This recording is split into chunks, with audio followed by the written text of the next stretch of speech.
look who just freaking showed up. Oh my goodness, look who just came. Oh, welcome. Oh, tripping on his way in. What's up, Jarrod? Hello, everyone. Now, the shitters might not know Jarrod because, unluckily, Jarrod has actually been on Nerd Shit in the Dark twice before. Several times, yeah. Yeah, they've never gone on air. Both episodes are unreleasable. Too many slurs.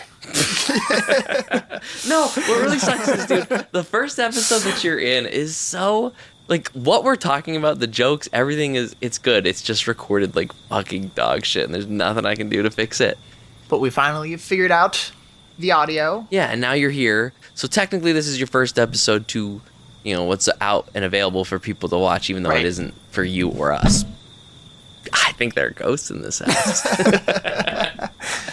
Quite possibly. So, It's a real honor to be officially on.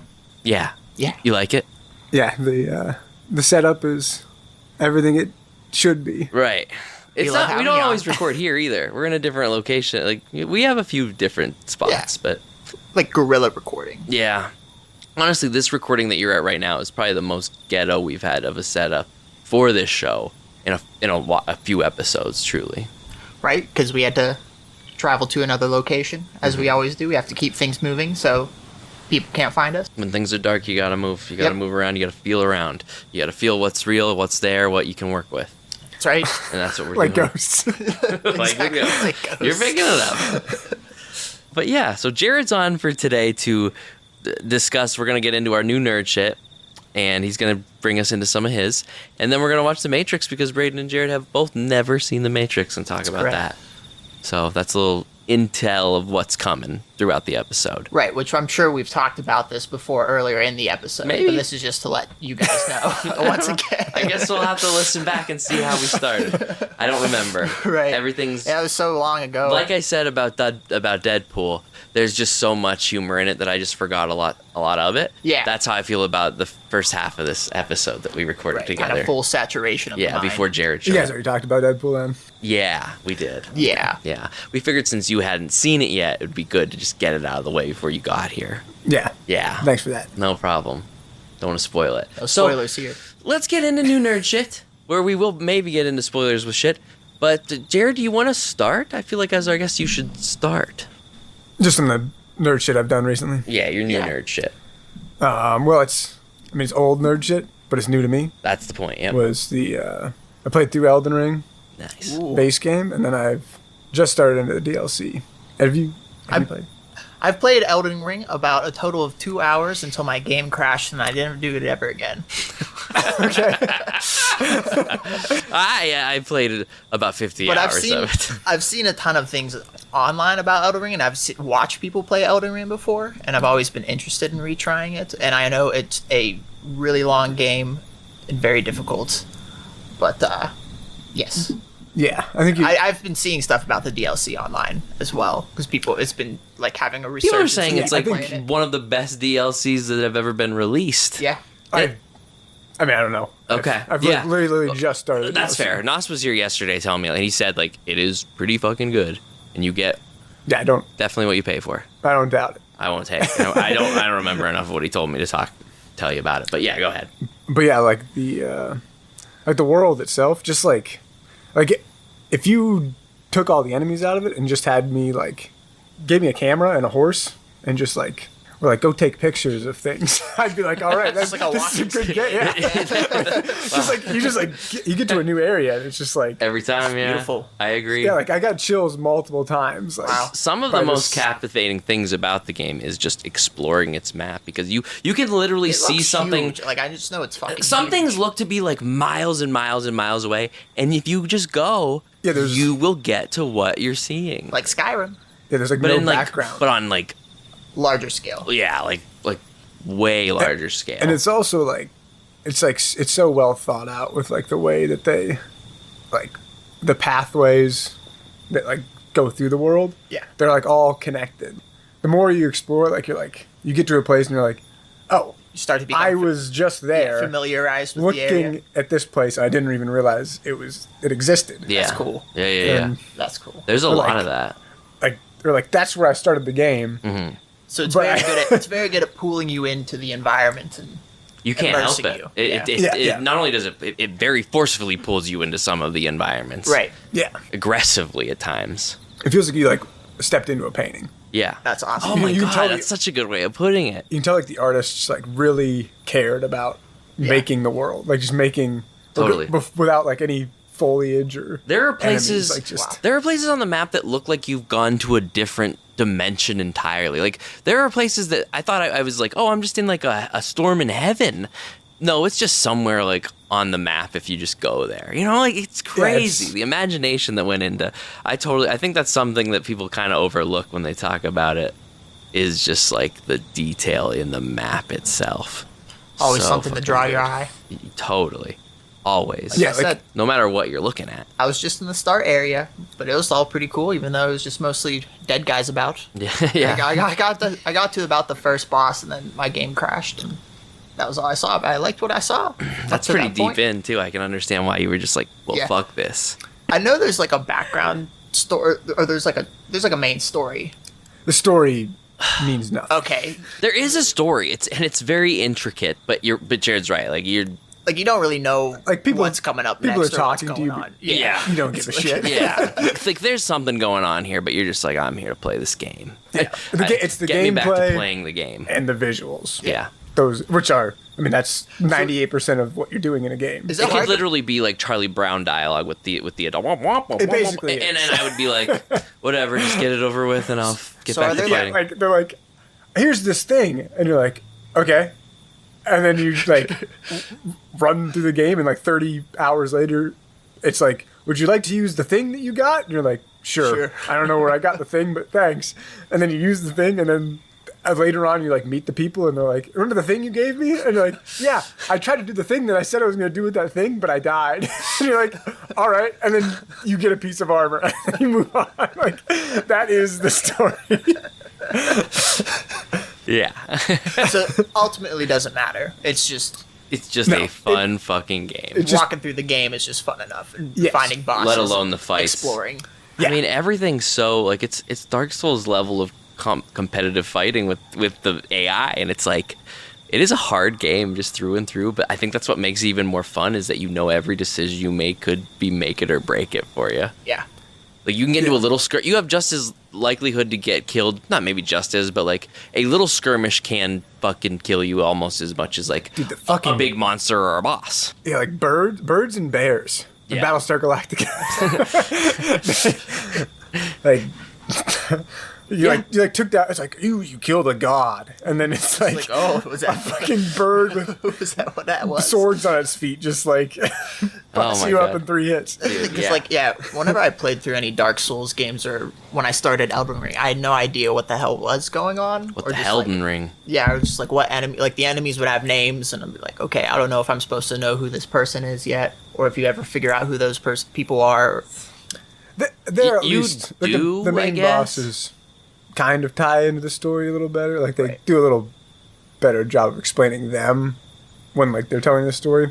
But like this NPCs you meet, don't even know their names. Couldn't tell you a past it. single one of their names. Yeah. Go kill dude. more things. Yeah. Nos was naming bosses to me yesterday, and I was like, "Fuck if I know, dude." I, Well, he's beaten it. he's Multiple times, multiple right? times, right? No, and I totally get why he would, but like, I'm trying to tell him where I'm at, and he's just throwing names at me that I'm like, dude, I don't even remember what my character's fucking name is anymore. It's been so long since I played it. I think I know what their names are. My guy's name is Dez Parado. I think mine's name is your boy Sea Dog. I do, I really do. That was around when I started using it more often. Beating it to death. I think it's your boy Sea Dog. I really do. I think it's the whole a thing. whole sentence. Yeah. You've used every character that the game allows. It's your boy Sea Dog. So, but another thing I really like about the game is just same thing as what we just described with like the map. I can say about what's the word I'm looking for? Like the amount of just random not bad guys, but like beasts, like the beastography, the beastology, the designs of like the monsters and creatures and the things that you fight in the field of the game, all so unique and so interesting and just, oh my god. Yeah, like the amount of time it takes to make one enemy and like the amount of different enemies and Just attack patterns. the game has variety in Now, are there like every different, level. Are there like different combat styles your player can do too? So like Yeah. you get You pick classes. hundreds you of pick- weapons. Yeah. And then there's like things you can put onto the weapon that changes its move set. So like you attack differently with it. Oh, okay. And then you have to Five. relearn the moves with each time, but like you just get like No, stronger you- shit. You just like go to the blacksmith and it changes your weapon Oh, for you, oh. and then it attacks differently, Nice. Yeah. and then scales off of different stats a little bit Yeah. different too. But So it always keeps it fresh. yeah, like if you want a new build every 5 minutes, you probably could do that. That's cool. throughout the game. That's one of my Well, I guess you have to respec for some of them, but yeah. That's always one of my issues with RPG games is if you like choose a certain class at the very beginning and you don't really know how it's going to play, and then like you get into the game, but then you can't like reclass easily, is where Yeah. it can kind of just feel limiting. But it's cool if you can like switch in between easier. it's probably like 20-ish hours in that you have to unlock Right. the ability to You still have respec. to get to that point. Yeah, so like that can be like if you don't like your class at first, because that's what I started as a like a mage Yeah. magic class, and then I quit like when the first game came out, and then because I didn't like playing like that, but then I restarted this time Yeah. as like a melee. I never use magic builds in games like that. Well, I never really use magic builds at all. I find it too complicated. I always just like to do the sword and shield guy, and I like to be able to just whack people until they die. Yeah, that's what I agree. Yeah, same. That's how I play every video game. Yeah. I normally like a ranged character, but then when I went to the Yeah. just like beat him over the head and run away. Yeah. that's with games like that, where it's like a considerable level of skill has to go into the controls that you put in to like win, I usually would do melee. But like with games like Baldur's Gate and stuff, I like to do ranged attacks. Just yeah, you don't have to be experiment with- thinking. Yeah, I don't have On to. the It's spot. There's a just lot like of time. Yeah. this kills if I'm close and this kills if I'm far. That's all I need to. I don't have to constantly be shuffling between spells and figuring out what would be right for like the right occasion and stuff. Oh, yeah, like the amount of times that I'm like, because there's like a usage button, Yeah, and like you have to rotate through the items that you have on to use each one. So like, so I'm just like standing there, and the boss is coming at me, and I'm God. like, oh fuck. Yeah. and then you like use the wrong item because you just tried it too fast. And That's one thing I didn't like That- about yeah, it. I I don't. could not- yeah, I that, could that not- could be fixed. do that decision making. which, I mean, I don't know about like because like with Steam Deck, with like the extra 4 buttons, that could like easily be fixed, and then like obviously PC could be fine, but Yeah. maybe like on PS4 or PS5 and Xbox, like I don't know if there's enough buttons to. Only if you get one of those pro controllers. That's Yeah. Yeah. Right. Yeah. I've only ever played it on the PlayStation. I don't have it for Steam. I have it for my PS5, and it worked well for you. You kind of just get used to that being. That's a very like. You use it a lot, but like you don't need to use it a lot. So it's what if something's gonna take the hit, it might as well be like the item switching management Yeah. system. Otherwise, it's a fucking perfect video game. Right. Yeah. Yeah. Like I know, like when it first came out, people were complaining about the UI is like pretty ugly, but like critics were like saying that like the game was bad because of that. But it's like yeah, the UI isn't great, but like I'm not sitting there going through menus because it's not one of those games. Yeah. Yeah. If you're Yeah. rarely in the UI, it doesn't really matter if that's where you cut the corners and if it doesn't look perfect. Yeah. Yeah. Agreed. They put the time in Right. where it It's actually not matters. that kind of game. Yeah. Yeah. The shop isn't great. Well, there is no shop because it's a fucking video game, not a scam. Yeah, I mean, I've talked up this game quite a bit in an older episode, but I haven't played it in a long time.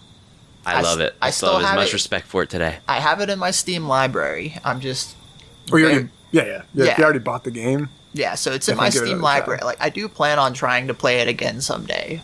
But boy, was that just devastating. Once I was finally starting to like get into the game and like figure out the controls and stuff. I fought the first boss a few times and I was starting to get the hang of it and it like crashed right then. The first boss is a motherfucker. There's a motherfucker. Oh man, every boss. I was but, like, but I the will first do one is everything just else, like I guess. Yeah, and it this is completely the first boss. yeah, it All completely right. corrupted my save, so it like reset all my progress, so I would have had to start from like the very beginning again. Yeah, I don't blame you for not Yeah. doing that. You missed out on a grand old adventure, but like, ugh. I'm sure Scary it will, to take will that stick risk around twice. that I'll eventually find a way to play it again. Yeah. Just maybe not on my laptop. But just make sure you're avoiding all those things you're seeing about the DLC. I got spoiled about something about the DLC. Okay. I got like the final boss. Yeah. It was just like from a thumbnail and like the title Oh, was I hate like, when that happens. and I was like, great. Now Yeah, the internet's a minefield. there are a lot of things that I've gotten spoiled from the game. From that game, and I was like trying to avoid everything. It sucks. But People want to talk about it. It's really good. yeah. And when it's a video game that's out, yeah, it's gonna be in there. And if your algorithm's like, we know you're playing this fucking game. Yep. Yeah. How do we attract their eyeballs? But like we already said, the story, not a big deal. I guess the surprise factor of seeing it for the first time. yeah, that's what like the visuals like Yeah. just like coming over like because they do a really good job of like you like go up a hill and you can't see over the top of the hill yeah. until you're right on the top of the hill, and then like it opens up, and then like your field of view is like restricted, and then when you get to the point where they want you to see something, everything opens up. And it's just okay. like some beautiful new, different looking area. So it's like clever rendering styles. Yeah, Truly. they play around with that. a little Yeah. bit. Truly. It's essentially just like that it loading in, right? But like it's like done in a way that like it seamlessly goes through the game. Kind of, yeah. Or like so there's not like load screens when you travel through areas Yeah. and stuff. Basically. That's cool. On a grand but also scale. just like how you when you first like opened up that door to Limgrave, Yeah. like you're going through like a really narrow hallway, and then you open the door, and then as soon as you step out, it's just like now you can see like 180 all the way around there, and then That's a really cool aspect of it. and like they do that a lot with like just like Yeah. restricting your vision of seeing something with the landscape Yeah. until you get exactly to where they want you to be. Awe-inspiring, That's honestly. that's just good game design. Yeah. Yeah, so for anybody that hasn't played Elden Ring yet, I feel like we just talked about it in a very elegant little way. So if that doesn't inspire you to at least give it a try, I don't know what will. It's a great game. That's what I hear from everyone. Yeah, if you like looking at shit, Which is like half of what you have to do when you play a video game. Looking at shit and fighting shit is essentially what it is. Yeah. I say, Braden, get to it. Get to what? Get to fucking playing more of this game. I'll try. I'll try and computer, pick it up, pick up the pace. It's not ported very well to PC right now. When was the last time you played it? Oh, probably like 9 months ago. Oh, I'd assume they'd fixed it and patched it up by now. I don't know. I mean, I played it on my Steam Deck. I assume if you're playing on Steam, it's got to be running better on your computer than it is on my Steam Deck. Good point. So get to it. I'll get to it Okay. eventually. Fine.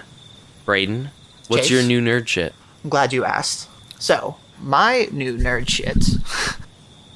I started a new anime recently. You? I know, me. Since when did you start anime? When I was 16 years old was Wow. when I started on the anime train. Oh my god. Yeah. So Yeah. I used to think I was just into like one anime, and then I just kept watching more and more. And I guess that's how it starts, you know? It's like porn. Yeah. Yeah. Anime porn. You can't No. stop.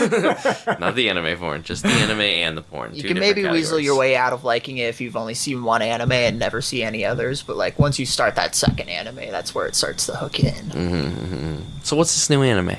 So this new anime, have you heard of Black Clover? I have heard of I've watched all of Black Clover. You've watched all of Black Clover. I'm caught up with the current chapters of Black Clover. Okay. Have we ever talked about Black Clover? Have you ever mentioned Black Clover to me? Probably not on this. It's just- I'm sure I've mentioned it, but Yeah. since you don't watch it, I don't really talk about it with you. Well, Netflix had it in my For You page. I'd like heard of it before, but I never gave it a shot, Yeah. and I really liked it. Yeah. About like 30 episodes into season one. Okay, I was gonna say how far are you? Yeah, Yeah, I'm glad I'll it explain gets it. even better and better. That's the thing about Black Clover 2 that I like, that I will say. It's a show that it starts off kind of clunky. Not clunky, but it's like, oh, it's just they're doing Naruto again, but a little different. Right. It's But very then Naruto-esque. But it really starts to come into its own as it continues on. That's what I like about it. But you can seen it? talk about the series. I've never heard of it. Never heard of it. I assume though that the anime porn version of it is Black Lover, so it's just a black lover. Good lord. Probably. I guarantee you It's probably out there. If you can think it, isn't that the rule? If you can think it, If you can think it, there's a porn of there's a it. porn of it. Yeah. So So, Black. well, how is it like Naruto? It's very much like Naruto, but instead of ninja stuff, it's magic. It's like mages. Oh, okay. But like it's the same. They have like the Naruto and Sasuke characters. They're rivals, but like they grew up together. They're both orphans. they are both orphans. Yeah. Two main characters, Asta and Yuno, the two main characters. You know the main character Asta. You know the from main Black character Clover? Asta. I know, or you know? You know. I know. You know Now Asta you know. knows. Now that I we know you told know. you know. Yeah. It's You got Yuno and Asta. You're right. Yuno and Asta. I know you know. Yeah. Okay. So they're the main characters. Yep. Yeah. Asta is like a loud, short little brat, but he's the main character. But- Naruto. yeah. And the other one is like cool, calm, and collected, and super powerful. And he's like, you know, the Sasuke. Yeah. And their goal is to both become the Wizard King. So they're rivals. They were The Wizard King's like the Hokage, but of their Clover Kingdom. the Clover Kingdom is where they are at. Hence Black Clover. But yeah, There's a Spade Kingdom, Oh, they're a different. Heart Kingdom, and there's different. Diamond Kingdom, They're yeah. based on like Oh, Yes. that clubs. yeah. Not a clover. Good point. the puppy paw, black puppy paws. Yes. So yeah, those are our two main characters. Whenever they reach the age of 15, like everyone has some kind of magic power in this world. Like everyone's a mage, but everyone except for Asta, who doesn't have like any magical power, but he still wants to be the Wizard King, even though he can't use magic at all.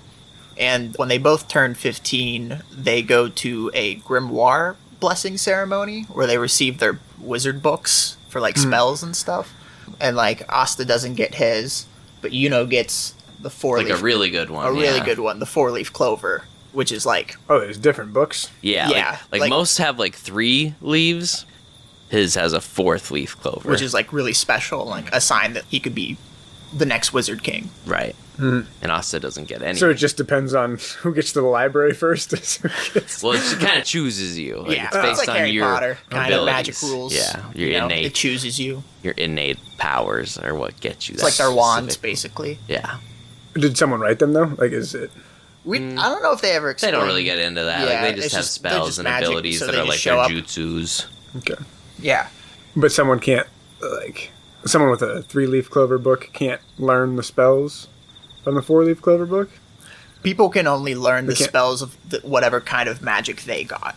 So, like, people would It's be like born with, elemental. like, yeah, Okay. it's based off of elements. So, like, some people are born with water magic, some people are born with fire. It's all over the place. Like there's time magic. Yeah, because because there could be, like, derivatives and stuff. So, like, Yeah. sand magic and mist magic and stuff like that. So, everyone can do I magic like- a little differently. Or like some people who just have, they have normal jobs, but like they just got cheese magic, so they're like, Yeah. they work at a deli. Yeah, they actually get into that in the series. God. Like hairdressers have, like, magic to, like, cut people's hair and stuff. Yeah, that's the thing. Like everybody in this world can use magic to some degree, but our main character Asta has no magic, and it's like practically unheard of. Everybody shits on this character because He says he's going to be the Wizard King, yeah, and he can't use and magic He can't use at all. magic at all. But- And he's kind of and it's like a nobility. There's a class system too. There's- So yeah, it's him fun. and Yuno are both low class, so people treat them like low class. Yeah. So there's shit like that. Yeah, but basically, so Asta is, like, incredibly disadvantaged, but he has main character syndrome, so he, like, trains super, super hard and, like, hopes that he'll be able to use magic someday. Sounded like I tripped up there Did. audibly, You but did. it was myself. Mhm. That was interesting. Real world glitches. Call Kind a of stutter, like. bitch. Matrix. Oh my gosh. Yeah, let's just pretend like we've been doing that this whole time. Yeah, yeah, on purpose. yeah. But yeah, so he trains really hard and hopes that he can use magic someday, but he doesn't get his grimoire. That's every kid, by the way. Pretty much, yeah. That's why Every he's kid trains relatable. really hard and hopes they can use magic. I certainly tried. I still try to this day sometimes. I'm not I kidding. still say I'm going to be the Wizard King. My mom says, come inside, eat lunch. And I'm like, I'm going to be the Wizard King, Mom. You can't tell me what to do. Except that's basically what this main 30-year-old character does. Kind of, yeah. He just shouts it all the time. Just fits, yeah. Like a shonen protagonist. He's a shouter. He's definitely a shouter, Right. for sure. I like Asta. He's of main characters. I like him quite a bit. Yeah, I'm a big fan of Black Clover. His whole theme is that he never gives up. No matter how much they beat him down, he can get back up. So he's like really fucking strong because he just trains physically all the time. Yeah. And in the first episode, he actually, by the end of it, gets a grimoire. Go ahead, right? Oh, yeah. I'll let you take it. Yeah, so at the end, they run into this thug who's using magic to steal the 4-leaf clover grimoire from Yuno. There's crime magic. There is crime magic. Kind of, yeah. He has like chains and His shit. chains to like wrap him up and like surprise him to like steal his grimoire to like sell it on the black market for a lot of money because it's like super rare for a 4-leaf clover grimoire because it's supposed to give the user luck, like unlike other people. But like he gets captured, but then Asta shows up and is like, "Hey, what are you doing? Give that back!" And he like fights him for a little bit, but he gets his ass kicked because he's doesn't have any magic. But then all of a sudden, a grimoire is summoned, all because like Yuno encouraged Asta and was like, "I view you as my rival, and I still think that you're going to be the Wizard King, even though you can't use magic." And so that caused this grimoire to summon.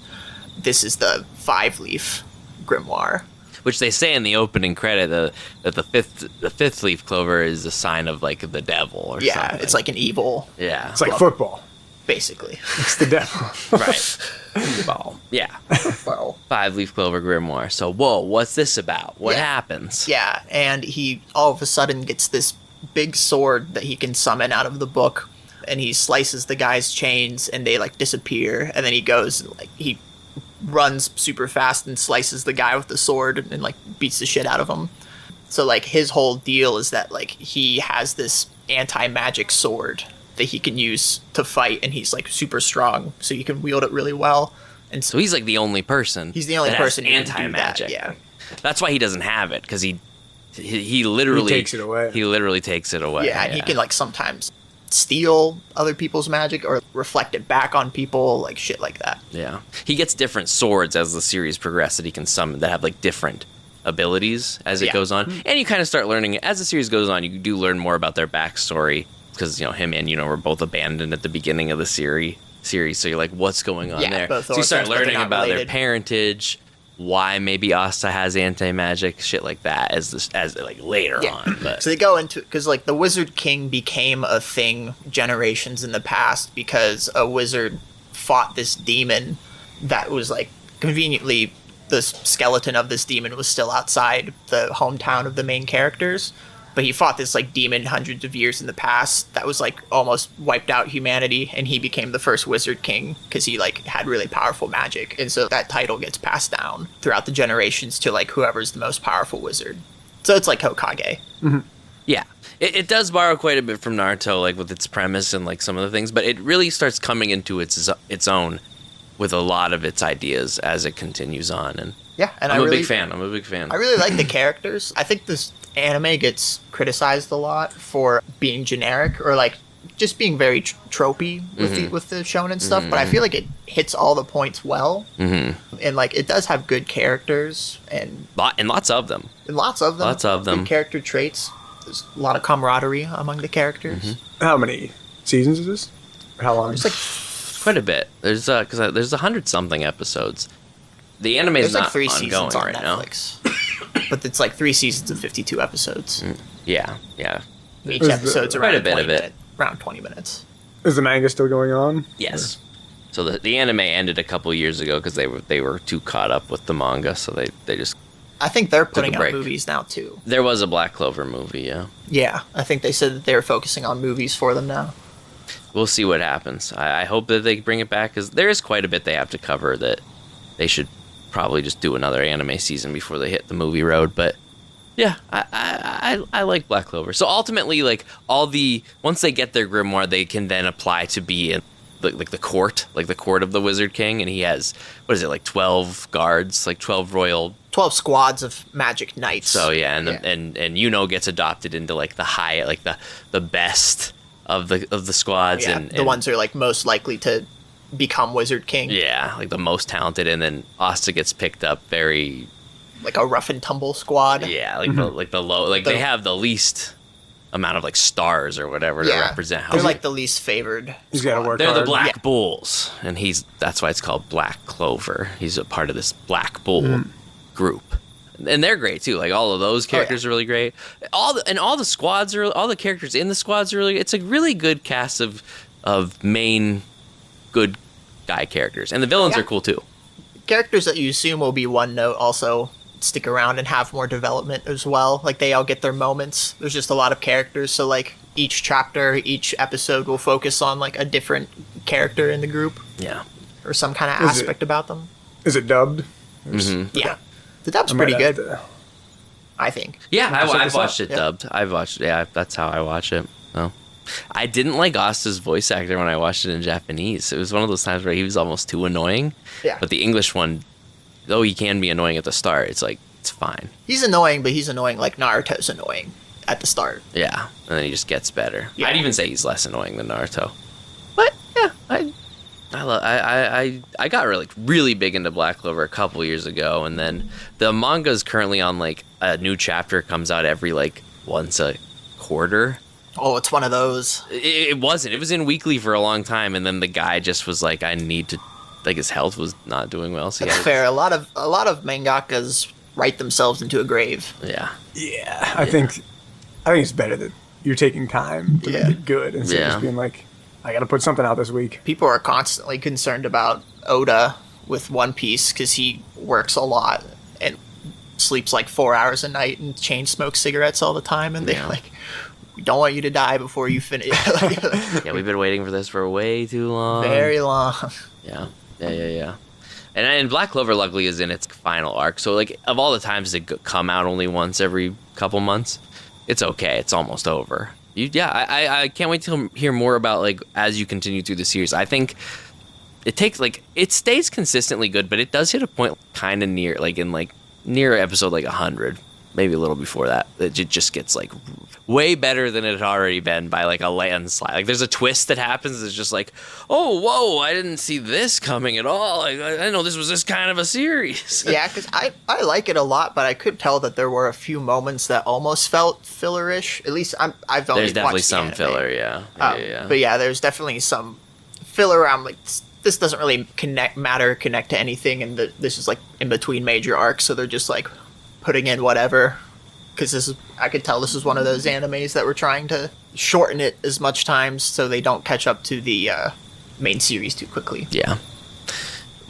And look, that's why I'm glad they decided to just, hey, we're going on break. Because there is a point where there is like a pretty big filler arc that they threw in near like the end of the anime. It's like fine filler. I've seen worse filler. But I'm glad they decided like, hey, let's just take the show off for a while instead of going back into filler so soon and maybe all the time. Yeah. Yeah. I usually skip through if I can. Yeah. And you could with Black Clover filler too, honestly. Cool. Well. Yeah, so that's my new nerd shit. Nice. So Chase, tell us, you've been holding out on us. What's your new I've nerd only shit? been holding out on you, actually. Jarrod actually knows. We talked about it a little when you were here, when you got the gym key earlier today. Okay. Yeah. So mine's kind of black in a way, too. In a dark way. Oh, like comedy or? No. So I got into a little bit of a Batman phase over the past couple of weeks since we last seen. I said in the last episode I was going to start Fable, and The Dark Knight phase. Yeah. Nerd shit in the Dark Knight phase. Yes, yeah, kind of. Yeah. So I started Fable in Batman Arkham Asylum. That was what I said I was going to do at the end of the last episode. So Have you been playing any more Fable, just real quick? I did play. So like I started with Fable, played a good chunk of it. And then the one day I was like, okay, I'm going to start Batman today. And then I got so I haven't played Fable in a little over a week. But I liked what I played of it. But when I started playing Batman, I was like, I played Arkham Asylum. I don't know if I said that yet. I got slowly and very casually. Like at first I was like, yeah, this is fun. And then before I knew it, I was like, yeah, I want to play this. Oh, I want to play this more. Oh, I gotta play through this whole fucking game. Like it was this slow build as I got like more and more into the game, deeper and deeper into the madness of Arkham, the more I myself was going mad for this video game. It's one of those games where it's like good when you start it. Yeah. And you're like, I can play this for a little bit, but then you get a little further into it and you're just like, okay, I'm kind of... You're so basic Batman at the start of the game, but by the end, I am Batman. I am Batman running through this fucking prison, just kicking ass. And yeah, it really sucked me in slowly but surely.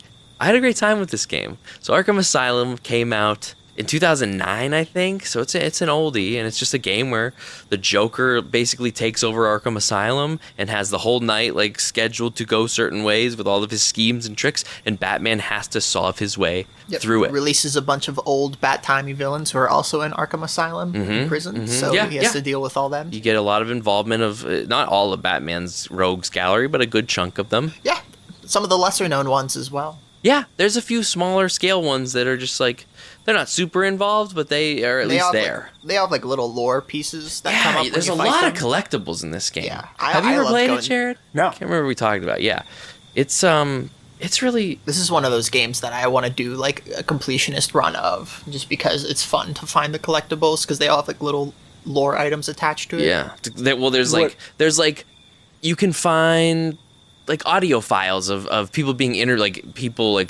psychiatrists talking to like the inmates at Arkham. So that's one of the collectibles. Or just like character cards. Or there's Riddler riddles that you have to trophies that you have to find. So like every time you walk into a room, like a riddle or a clue comes up on the screen. I love doing the Riddler too. Because there's somewhere in the map somewhere is this hidden riddle that if you can solve the riddle, you can get that collectible. And you get experience because through the game, Batman levels up, and that's how you like add new combos and add new abilities is like you use your perks from leveling up. And like doing the extra shit gives you, just like fighting people gives you experience, but like finding a Riddler trophy, there's like Joker teeth that are constantly snapping around that you can whip a Batarang out to like take those out, and you get a little bit of experience and a little bit of health. Fun combat system. Great combat system. It's one of like the first, I think, that really perfected the like you're brawling with people, and there's like a parry system where like you tap Y when you like your bat sense kind of goes off, somebody's coming, boom, you can parry them. Mad Max is a lot like that. I haven't started that yet, but that's good. I like that. I like that style because like it's one of those games where you can see a big mob of people and be like, okay, this is gonna be a tough fight, but I still think I can take them all. Sometimes you don't, but like sometimes you can like be completely overwhelmed, but you're Batman and you're doing the hits and you're taking people out, and it's really smooth. And if you fuck it up, they will hit you. So and like I said, the combos are sick. You're like timing all of your and it's easy timing too. It's like it's very fair timing that if you just get it right, you're gonna it feels really good hitting those buttons in the right order at the right time. You can turn up the difficulty and stuff, so like enemy attacks. You really feel like you're kicking their ass. Yeah, and I really like that about the game. Yeah, I have seen combat of it. Yeah, I just haven't played it myself. Yeah, it's cool. You just fucking maim these men for the rest of their lives. Truly, it's really cool. Truly, you eviscerate. Like they're not dead, but I bet they would really like to be with some of the shit you do to them. Some of their vertebrae are snapped. That guy with his fucking guns. Some of them won't ever walk again. Do you upgrade your suit as you go? Like get new like gadgets, and like some of your gadgets just get better like abilities. Like I know one of the things you can pick is like you throw one Batarang, but like you can upgrade it to 2, you can target 3 people and throw 3 Batarangs, and there's like a remote control Batarang that you can shoot off and like do shit with. I love the remote control Batarang to like spy on them. And that's just your fighting. That's just your fighting tools. You also have like you use the D-pad to cycle through. Like he has the bat grapple, the thing. Like there's a stealth component to the combat. There is a stealth component. You can like disappear as Batman. And, let me tell you this shit. So there's a lot of times in the game where there are thugs. Like you're in a room, there's thugs. There's like gargoyle statues that you gotta like bounce between to kind of hide and do these stealth kills because the bad guys have guns. And like it's hard to if the ones that have guns, like you can use your detective view to be like, oh, there's 6 guys in here and they're unarmed, I can go in there. But if somebody has a gun, Batman's just health just plummets when you get shot at. So anytime you see these gunned bad guys, you're like, okay, I gotta go into stealth mode. So this is how I did stealth mode basically the whole game, where I just would go into the gargoyle. And the whole time I'm thinking, why isn't there a move or an ability where like on Spider-Man, if you're on top of somebody, you can get them with a stealth web and pull them up? And I was like, why isn't there a bat drop? Like, why isn't there a stealth bat drop to get this guy? I'm thinking this the whole game. So I'm just always jumping down behind people and like getting into sneaky mode, getting caught a lot of the time. And I'm just like, why isn't this easier? Like why is this like this? And I do the whole game. They slowly get harder at certain points. Like there's bombs on the gargoyles, so you can't like stay on them very long, so you have to be even more stealthy. It's like the last level of the game. I've picked up almost all my perks from leveling up, and I go over one it's just one, and it looks different than all the rest, and it's like, yeah, you can use like a stealth bat drop kill on your on those, and I was just like, fuck, and I didn't know. I was like, okay, I'm gonna get this now, and then there was never any more little stealth things like that. And I was like, fuck, man, that would have made this so much more fun. That was one of my earlier perks I got, because I was like, oh, I don't know how I missed it. Being up on these gargoyles is a good bet. I don't know how I missed it, dude. I'm sitting there waiting forever for guys to like slow it, because like they'll walk by, they'll putz around, they'll stand, and I'm just like, I need you to move just a little bit so I can fall from a gargoyle. Because you can use your cape to slowly get down. Or you could use like a glide kick, but if you use a glide kick on people, like everybody in the room hears it, so they're like, "What was that?" Oh, fuck. Sounds like someone just did a glide kick. Yeah. Sounds like a fully grown man dressed as a bat just fell from the ceiling. And that's exactly it. And then I kick their ass. And I tell you, some of those levels are really fucking hard. This game is challenging but fair. It's got some interesting boss fights. It's got some not so interesting boss fights. I think the last boss fight, you fight the Joker who like soups himself up with venom, like the Bane's like shit that makes him like big and strong. Did I say Bane? Because I meant Bane. Bane. I don't know what I said, but No, Bane. I heard Bane's venom. So the venom thing that Bane has that makes him fucking crazy jacked, the Joker spreads it throughout Arkham near the end of the game. So like all the base villains are now like big fucking Banes that you have to like dodge. But there's a simple system to fighting those that you figure out very early on. One of the first bosses is Bane, but then the Joker just turns himself into a Bane, and it's kind of a lame final boss fight. It's not like It's not much very different than challenging. Bane. It's not very. It's a little different than Bane, whereas like he's jacked up. He sits like on a stage, and you just fight a bunch of goons, and then whenever you fight all the goons, you can pull him down with your bat claw and beat him. Like it's pretty lame. Like for all the rest of the boss fights are better than the final boss fight. I feel like it would have been better if the Joker actually fought like how the Joker would fight Batman, where he like doesn't really fight him head on a lot. In the whole game, he's kind of doing that, right? Like the whole game, he's setting Batman up to fight these other villains, be in these predicaments. You're solving Joker shit the whole game. It's just when you finally got to the end boss, like you thought maybe there was going to be this like just Joker themed boss fight, and instead he looks sick. Like baned up Joker is a cool looking villain.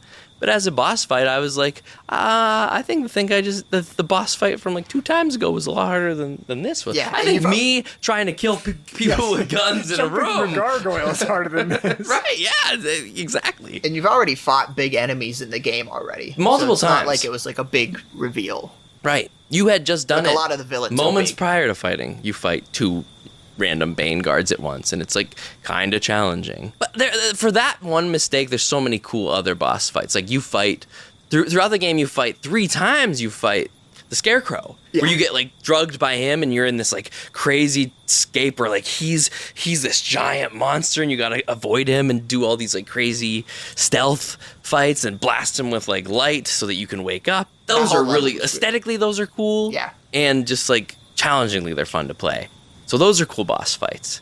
Poison Ivy gets like jacked up and not jacked up like juiced, but like her flowers get like super eyes, and you have to fight like a big giant fucking Poison Ivy plant. My favorite was Killer Croc.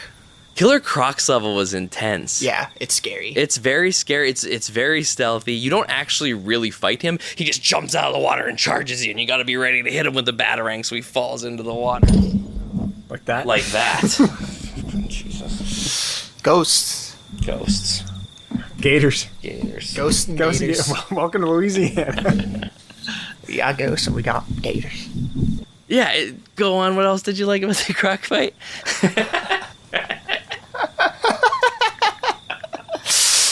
Fuck.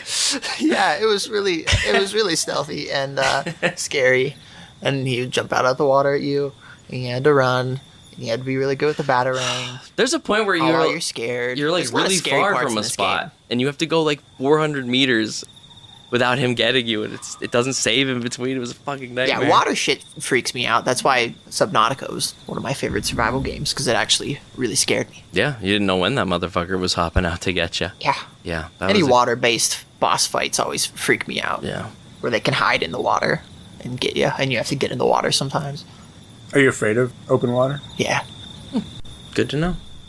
I don't like water I can't see in. Freaks me out. I don't know what's in there. I'm more scared of what's in the water. Like in Malawi, was there any crocodiles or anything? Yeah. I wouldn't like that. Yeah. They have to go on croc hunts every once in a while. And they were actually going to With go on... batarangs? Yeah, they're actually going to go on a croc hunt. Just slap those motherfuckers with a batarang and they drop. Did the croc eat anyone? No, they only shoot them if they get into like tourist areas. It's usually from like washout from like the rainy season, and they have to hunt them at night because that's when they come up on rocks because it's hard to like spot them during the day because they'll just like go underwater, and they want to make sure like they shoot it and that it doesn't go back into the water to make sure it's dead. So it would have been cool to go on a croc hunt there, but I had to leave beforehand. Yeah.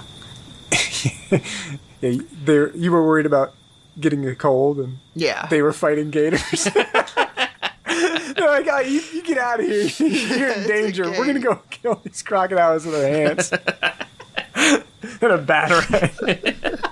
And I'll tell you what, those ones aren't wearing the electric collar that you hit Killer Croc with, so that's what drops him. Those gators are just like, what the fuck did you just hit me with? Yeah, no, but going back to the game, I like the setting of Arkham Asylum. Like, the map is, it's open world, but in a very confined but well-sized space. Like, any bigger of a game, I know Arkham City's much bigger. And You're like in the asylum the whole time. you're in the, like the asylum is an entire island, so there's different, like, you can go outside. It's like Alcatraz. Yeah. That's what it's based off of. So that's really cool because every part of the island, not the island itself, a lot of the island just looks the same, but all the like the places, like the poison ivy lair, the croc lair, like all these areas you're going to, They're unique, yeah. very unique in a very You're not just looking at gray prison walls all the time. right. Right, it's not an actual asylum. Yeah, it's just padded walls everywhere. Not people rocking back and forth and screaming. No, like those one- are in there. one There are like open- lunatics that come out and you have to throw them off of you from time to time. Yeah, the whole game is you beating up mentally ill people. There's just regular crazy yeah. people that aren't villains. Oh yeah, totally. Yeah, absolutely. But there's there. also like Joker's gang. Just in kicking there. the shit out of somebody's aunt. Who just happens to be there. Yeah.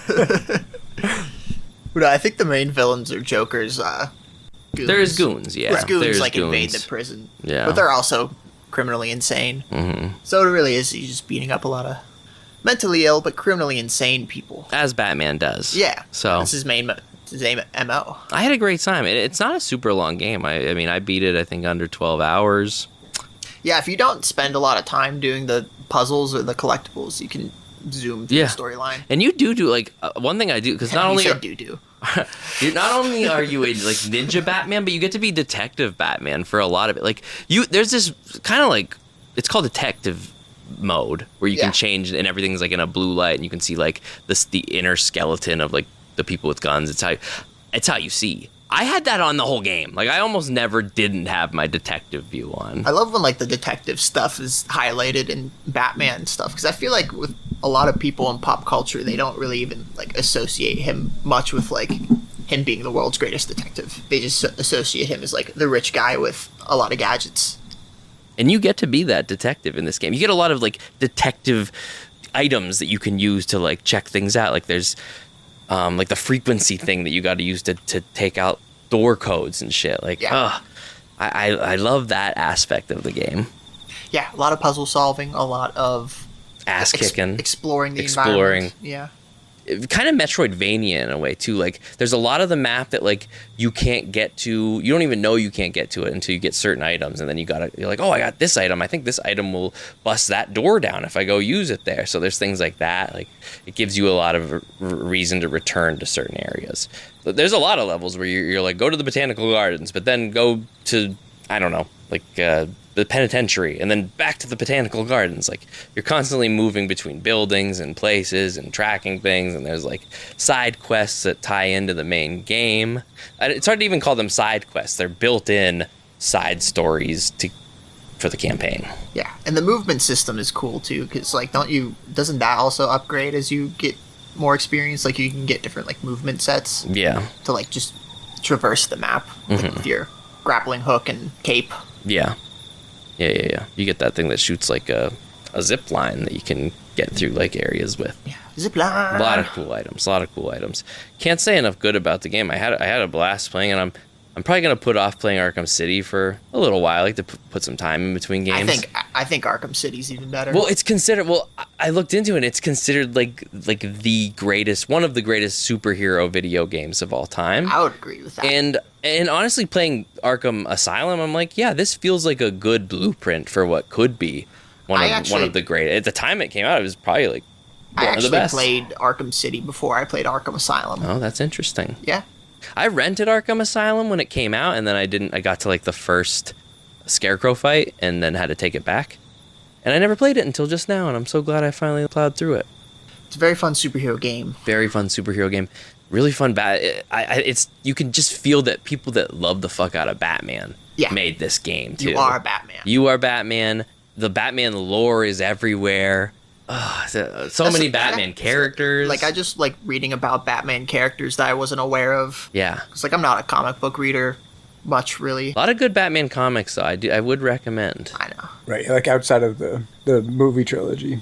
Yeah. Yeah. Like that. I know, like the Penguin. Sure. There's a lot of cool shit. Well, I actually have one more thing I want to throw into my new nerd shit, which is also Batman related. Because on top of playing this game, I also listened. I mean, it's a podcast, but it's an audio drama. It's called Batman Unburied. There were 10 episodes of it on Spotify. They're all about like 20 to 35 minute long audio dramas, episode, where people voice act. The guy who plays M'Baku in the MCU. Oh yeah. It's pretty star casted. Gimli's in it. John Rhys Davies. He plays. I won't get into who he plays, but he plays a character, and it's a really cool voice. And I had a blast listening. It's like dark. It's R-rated. They say fuck and like stuff all the time. Like, not like that's a reason to they say fuck, but like you're not used to that with like Batman related content. And it tells this like beautifully made mystery drama that you're just listening to for 10 episodes. And I had a blast listening to this. Wow. One of our friends from Clearfield told me about it a long time ago, and I finally just got around to listening to it because I needed a break from playing the game, but I was like, I'd still like to take in Batman content. And you don't get a Batman phase every day, so why not? So I was like, let's let's see what this is like. And like the first episode kicks off, and like it kicks off so, what the fuck is going on here? Kind of dark, but also very like, what the fuck's going on? This isn't the Batman I know. And it just kind of goes from there. And the whole time you're wondering, well, what the fuck's going on? What the fuck's going on? And I don't want to say too much without giving any of the plot details away. But, like, you're introduced to a sick villain right out the gate, and then as episodes kind of go... Like he has the fever? No, he's just sick. Sick in the head. He's certainly sick in the head. He's a mental patient. Sick. Remember, he's a Batman villain. Right. I was going to ask that when you guys were talking about that. Are any of the Batman villains sane? Is Batman sane? Is anyone in Arkham sane? Are you and I sane? You know what I mean? Are we ones to judge? Not on this podcast. I mean, most of them do get sent to Arkham Asylum. I don't know if Batman ever just like, that's just a criminal right there. like a Lex Luthor. Like, I think that's what cops are for. No, yeah, he doesn't have. I'm sure if we thought about it, there is, but Ra's al Ghul. Sure, yeah. He's immortal. Yeah, he's a cult leader. Yeah. Those guys are always sane. Yeah, it just depends on what you find as insane. Right. But in this specific thing, there's a lot of different villains. And like just like with Arkham Asylum, you can tell that people that just know Batman and Batman lore and Batman content also wrote this audio drama. Oh, yeah. And it was so fun to listen to. Because it's like reading a book. You're hearing action taking place. Like there's a lot of sound effects, action, you know, and you're just piecing it together. Please, God, stop. Please, no. I feel like I want to talk about everything that this story gets into, but I would just, I don't want to spoil it, and I would just recommend if you need 30 minutes a day to just listen to something, check out this audio drama. It's pretty well done. Say the name again? It's called Batman Unburied. Batman Unburied. And like I said, I think there's one 40-minute episode. Some of them are just like 20 minutes, and you're just going chapter to chapter. It kind of swaps between characters, places. But you always know. Can you find it on Spotify? It is on Spotify. That's where I watch it. I don't know if it's in a lot of places. I saw it on Spotify, and it was a fucking good week. I listened to it just throughout this week. I was compelled the whole time. There was one night Miranda went to bed, and it was pretty early, and I played a little bit of Arkham Asylum, and I was like, maybe I should just go to bed. and I just sat in my living room and listened to an episode of this because I was like, with your Batman mask on. yeah, right, in my Batman jammies. Yeah. With a rope tied around my neck as I jerked off to all of it. Yeah, I had a good time. I was into it, and it felt like it's like old timey, like when all people had were the radio to listen to, like 1960s Batman. Yeah, but not at the same time. If you want to enrich yourself in some easy Batman where you're just listening and taking in content, totally recommend this. It was fucking awesome. I could use some easy listening. Yeah, Batman Unburied. Check it out. But yeah, I think now my Batman phase has ended. Officially, you're not going to do Arkham City? I'm gonna, but I'm taking a break now. I'm trying not to be that guy that plays that tells myself I'm going to play a whole series of a certain game because, my autism cycle goes through, I get out of something, so I want to get out while I am in control of it. Right. I don't want to start another Batman thing and then be like, I didn't finish it because I fell out of it. You're hooked on Batman and you think you're in control of your autism cycle.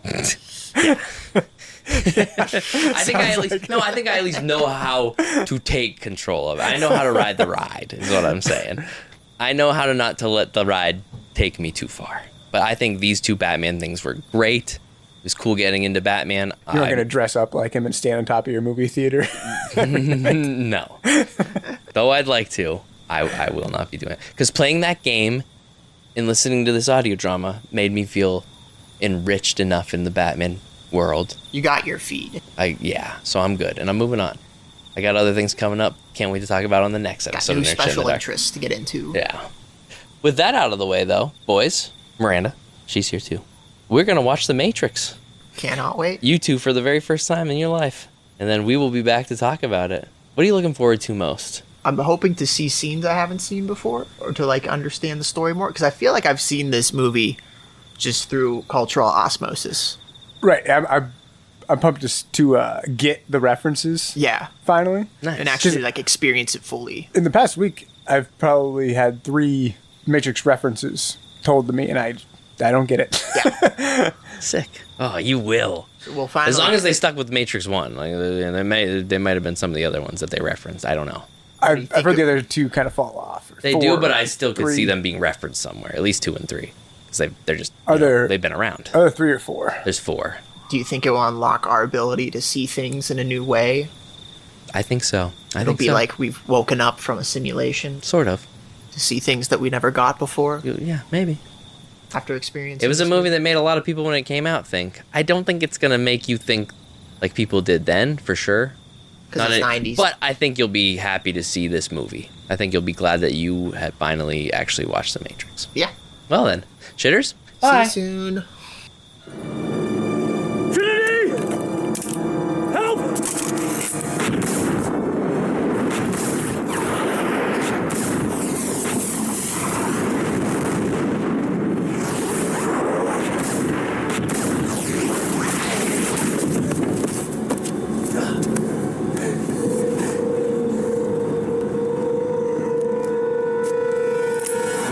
Only human. Dodge this.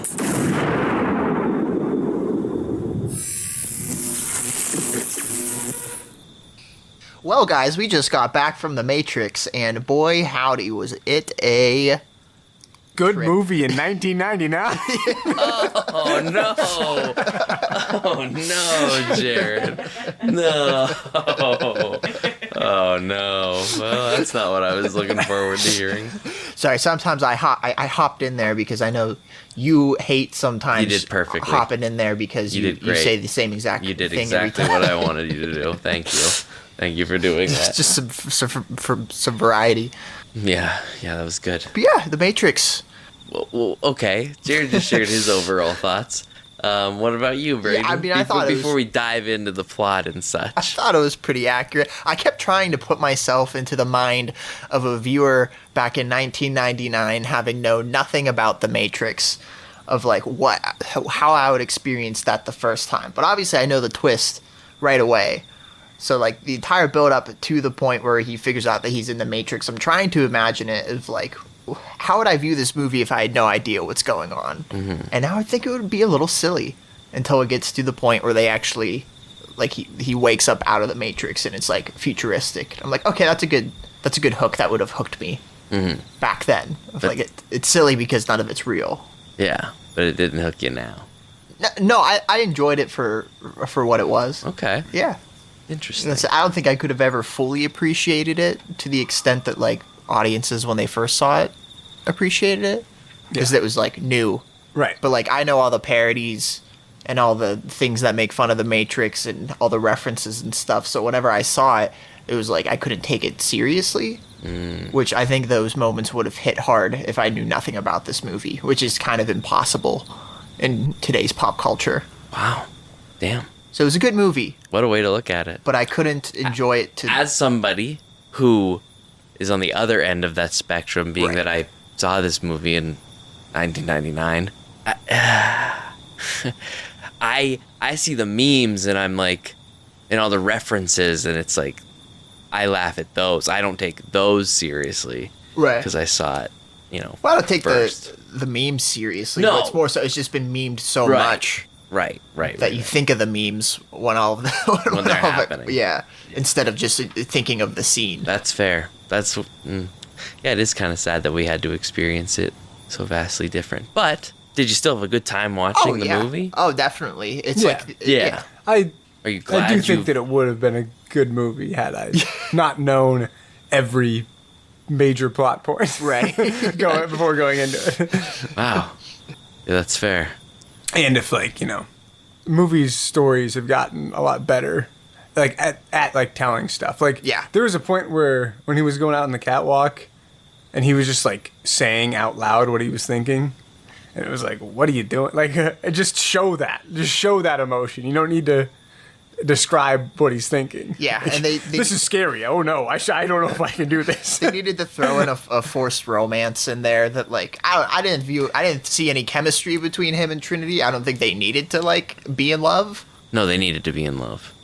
True love saved the day. Well, for the prophecy to come true. Right, I guess It's all that's connected to the prophecy. that's where it comes down to like they've found out better ways to tell stories like these. Right. They didn't need to just It'd be like a prophecy She says you kisses guys him. need to do this. yeah. Yes, if this prophecy says you guys need to form your relationships in these kinds of ways. Maybe they're still in the Matrix. No.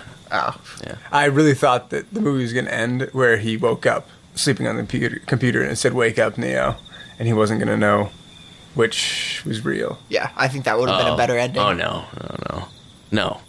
Let's rewrite the Matrix to make it better. I don't think I don't think that would make it better. I don't think it would have made it 'Cause that- better, but I thought that that's how it was going to end. Yeah, no.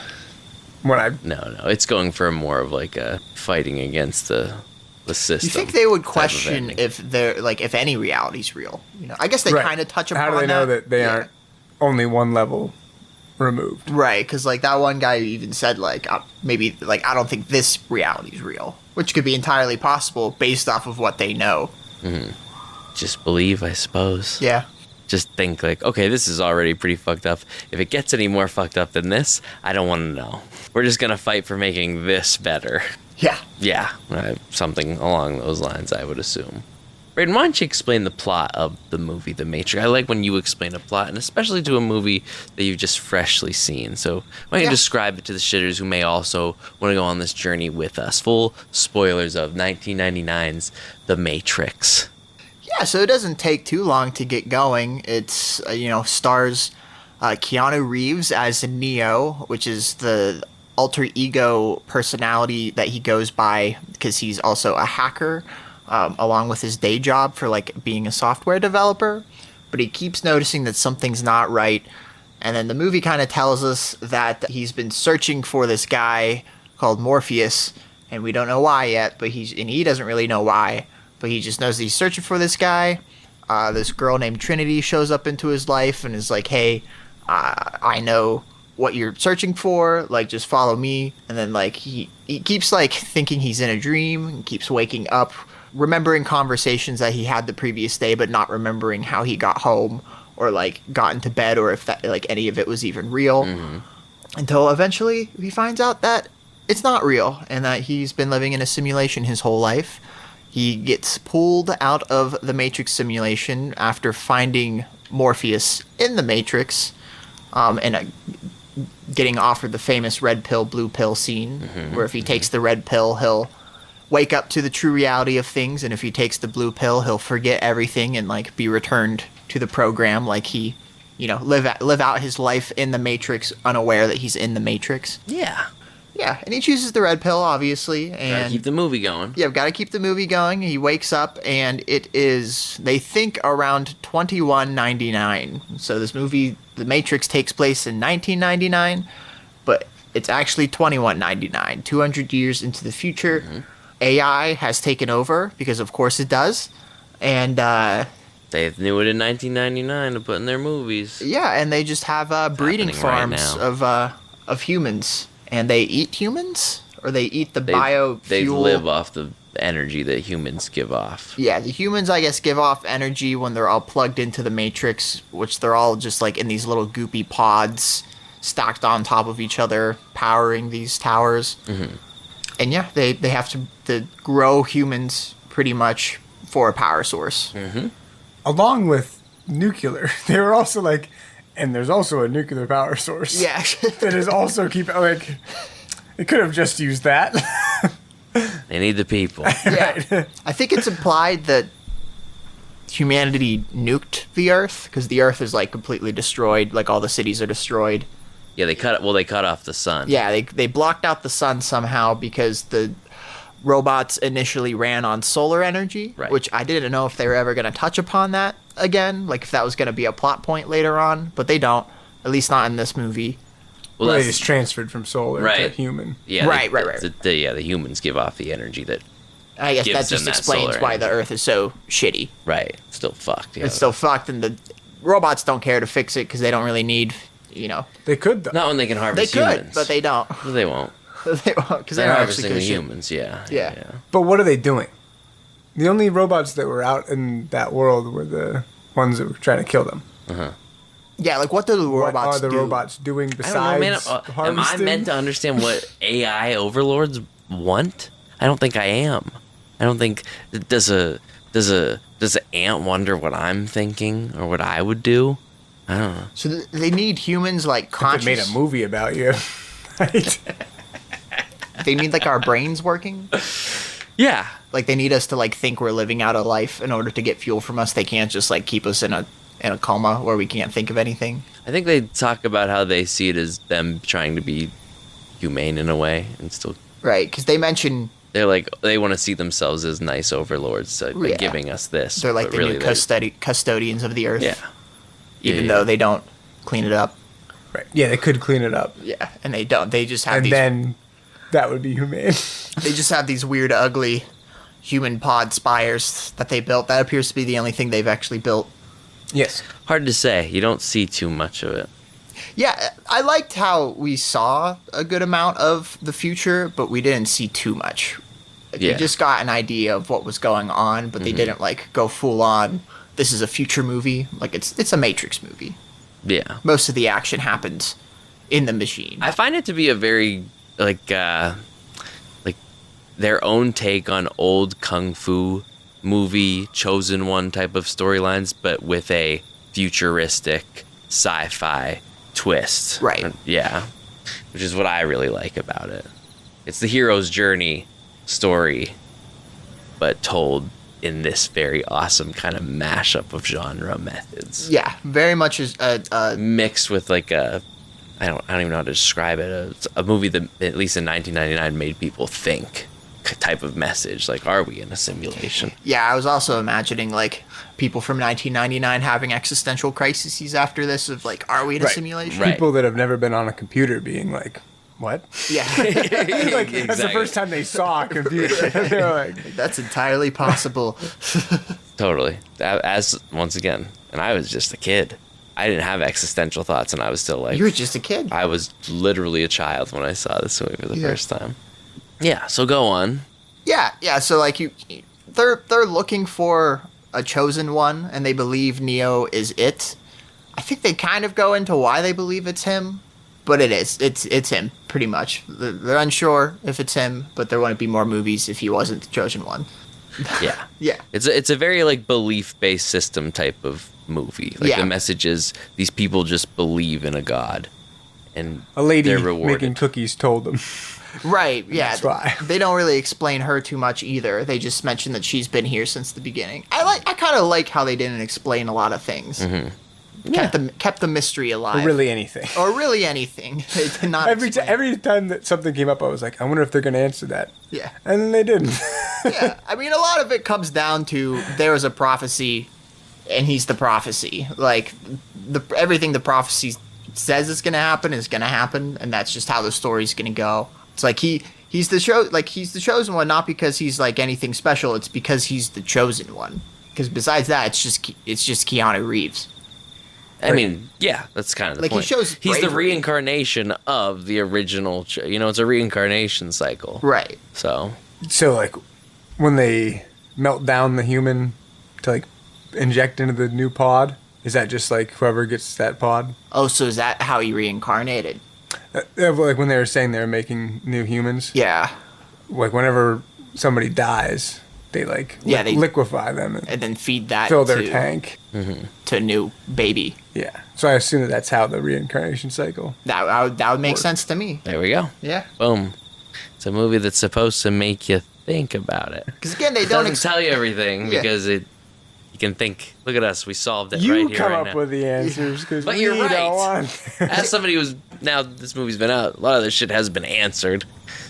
You're right. Yeah, Good job. they don't explain why humans can control the Matrix, or why certain humans can control the Matrix, or why Neo could control the Matrix. They just said that there was a human that could control the Matrix, and they think there's another one that could. No real bare bones reason why. It's just he can. I mean, why could that kid control it though? And like Right. the other main characters couldn't. Those kids and her are all programs. They don't have bodies. Like they're literally parts of the Matrix. That's why they can manipulate it. Oh, so parts of the Matrix became sentient and wanted to help the humans? Yeah, did you not notice the agents? They're parts of the Matrix that are sentient. The one wants to No, literally they're get a the fuck sentient out. program that was Yeah. injected into the Matrix. Well, yeah, I Same knew as that. the Oracle. That's But- what those. They're all also like that. But why do some want to Just help the differently. humans and some don't? I don't know. Yeah, That's why- because the agents were written by the AI. Mm-hmm. Yeah, I just to go assumed- in. Yeah, they're like the police. But then, why would they write the Because Oracle? the Matrix isn't perfect, right? Okay, so so the Oracle's a glitch. Sort of. It sucks because they kind of go into a lot of it in the second and third movie. No, is it because Yeah, it was yeah, built by yeah. humans, so it's imperfect like humans? Well, AI was made by humans, Right, so it reflects some of our flaws. right? I mean, even this movie is showing that even things that the system, the AI makes, like the agents are like, we want to get the fuck out of here. Like we Yeah. want, like even their creations aren't perfect. Well, yeah, and even if there's a way for humans to wake themselves up, that also shows that it's not 100% airtight. Right. The whole reason why they need agents in the first place would show that it's not airtight. yeah, why are phones the exit? It's more like internet, telephone, especially in 1999. That was the sort biggest- of based. that was the biggest piece that of was the thing technology that people knew in connected- 1999. Yeah, I mean that's how we have the internet is because of phone lines. So I think that's just Okay. why they went with That's how that. 1999 audiences could comprehend it. It's like, yeah, phones are connected to everything. Seriously, and I mean, I go along with it. Always have. Yeah, watching it now, I was like, why do they need old shit? Why are they using Yeah. the oldest shit Because it's all possible? set in But yeah. 1999. Why That's does the everyone have situation. to wear leather and shades? I think that was to show it's kind of futuristic. Yeah, that they're like cooler Yeah. now. Oh, totally. I was texting Kaylee throughout it, and we were asking if I was imagining that you knew another Kaylee from Texas. And you're like, you said Texan Kaylee. texting. It's like, who's Texan Kaylee? Well, he said Tex and Haley first. We were talking about the leather outfits, and we're wondering if they're squeaking around on set when they moved. No, probably for sure, man. But Those definitely weren't comfortable. Yeah, the full leather suits. Morpheus was wearing like a leather parka. at one point. Like, Looks cool though, doesn't does it? look cool. Even now, he looked cool in I'm like, 1999. boy, It that- still looks fucking that is cool not now. breathable when at they put all. those fucking sunglasses on, they got their slick ass looks Morpheus going. had those little teeny tiny Oh yeah, sunglasses. Morpheus sunglasses are legendary. Lawrence Fishburne, is Yes, that who that is? that is who that is. Young Lawrence Fishburne. Yeah, He looks good. of course he does. Hot. He's young. Yeah. Keep going though. We gotta cover the whole movie, Brayden. We gotta cover the whole plot. They're covering the whole And then we plot. stem. We cover and then we stem. You guys come up with more shit for us to talk about. That's right. So yeah, he has to go through training, like Chosen One training, You like the Chosen One training stuff? where they just upload a computer program into him and he can do things. At Yeah, crazy download speeds. Yeah. Like, It's the future, Sony fucking 199. What do you expect? I hope internet speed's that good by then. Yeah, they make it clear that like they can pump your head full of information and make you good at everything, but you still have to kind of learn how to use it. Mm-hmm. Like Well, your body has to like your brain takes it all in, but then your body has to like learn how to implement it. right, because like you can be it's like knowledge. yeah when you apply it. Yeah, he gets all this martial arts and kung fu uploaded into his brain. Even after he wakes up, he looks at Morpheus and goes, "I know kung fu." Love that line. That was a great line. Show me. Show me. And then they do Cuts kung fu. immediately to a kung fu simulation match. Yep, You like that match? Did you guys have a good time watching that kung fu fight? that was a good kung fu fight. Yeah. That's one of my favorite scenes from the movie. I can't believe Keanu Reeves learned kung fu that quickly. That quickly. Well, like we said, it got uploaded into his brain. Yeah. But yeah, so he he went through Chosen One training. He's, still getting the hang of it. Why do they go in the first time when Morpheus is captured? What were they there for? Were like the one mouse dude that we made a whole Well, no, crew- that was when they were going to see the Oracle, and then that's why they were in there. They were going to see the Oracle. Okay. Yeah, there's also a whole crew of Were they trying to get out? They were just leaving when Okay. they got busted because that dude betrayed them. okay. So they didn't really have any plan. Their plan was to go to the Oracle They were just gonna go to the Oracle and leave. and tell him that he's the chosen one. Right, and And get be the like, fuck okay, out. then we'll come up with a new plan of like how to actually win the war. Yeah. Because they don't actually know how they're going to win the war. Like, I guess step 1 was find the chosen one. Step 2 is question mark. Step 3, profit. Right. Once again, 2 more movies. Yeah. There's a whole motley crew of people I forgot to mention that are on this futuristic ship that Neo is taking on after he wakes up with what's her face Trinity as one of the crew members. But there's a few others who are also pod humans, except for 2 that weren't pod humans. They were like natural born humans because there's like one human city left called Zion left in the world, and they're like from that place Nice. In the center of the earth. in the center of the earth. Where Yeah, it's the still center warm. of the Earth where it's still warm. Yeah. Because Yeah, there's no sun. that's right. They're mole people now. Right. They really are. There's a whole mole people dance party in the next movie. Oh, I can't wait. But yeah, so those guys help him out in the Matrix, and they go into the Matrix, except for the one guy turns out to be a traitor because he wants to go back into the Matrix. He thinks that real life sucks, which he's right. It does suck. It's not good. Yeah, it's not good. You can't blame him for being I totally got his motivation because I'm like, I probably would take that deal too if I could just go back and, it doesn't matter if the steak you're eating's not real if you think it's real. Yeah. And you'll never know on the other hand. Right. But he betrays them when they go to see the Oracle. The Oracle's to tell him that he's the chosen one. She tells him he's not the chosen one, but it was kind of a thing to motivate him to be the chosen one. Right. Neo had to, if he was just told He had the to chosen believe one, he was the He had to chosen believe in one. himself to be the chosen. That's all he really had to do this whole time, because everything else he just kind of learned. That's 'cause the point. They downloaded it into his brain. That's the message of the movie. You just have to believe in yourself. Believe. We needed a lot of belief in 1999. Just wait 2 years later. Yeah, when he went through the security, I was like, man, this is very different. And 2 years later. Yeah. You're not wrong. You think it was bad in 1999? Just wait a couple years. Oh, keep going though. Keep going. That's why the simulation leaves it at 99. They're like, Right, leave it they at don't- 99. That's kind of where Things get fucking wild. They after even mentioned this. that was like the peak of humanity, which they might have actually been accidentally correct.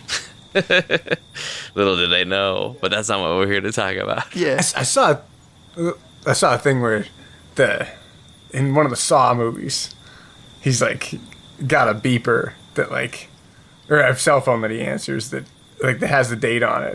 It's like 9/10/2001. Like the comments are like, man, tomorrow's gonna be rough too. Oh my god. Yeah. What do you know? Go on.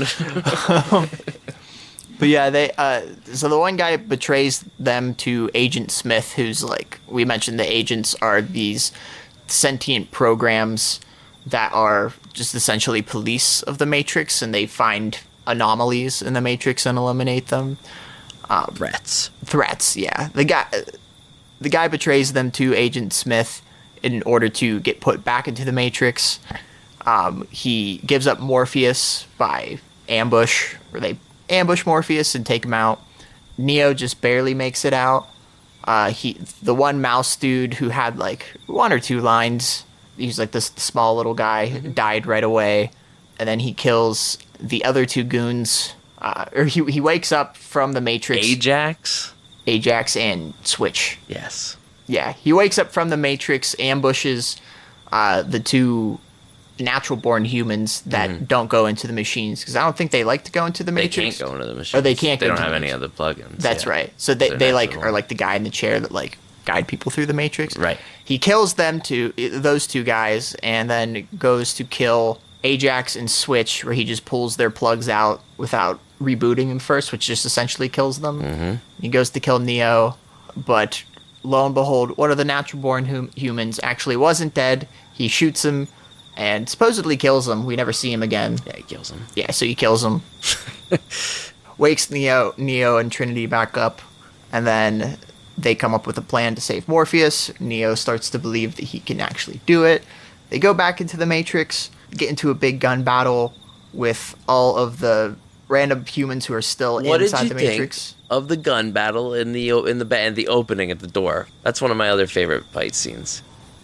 You like that? It was like that's a place where a big battle happens. Like Yeah. Yes. that hallway area. I Open was hallway. like, this is like in every video game ever. Exactly. They could not wait to smash those tiles. So, dude, it's a Right. fantastic. The little building scene. materials in this movie, Yeah. dog shit. When they're in the 1999. walls, just they like touch a wall and it just explodes. How do you think they did that? Do you think they actually shot it with something, or?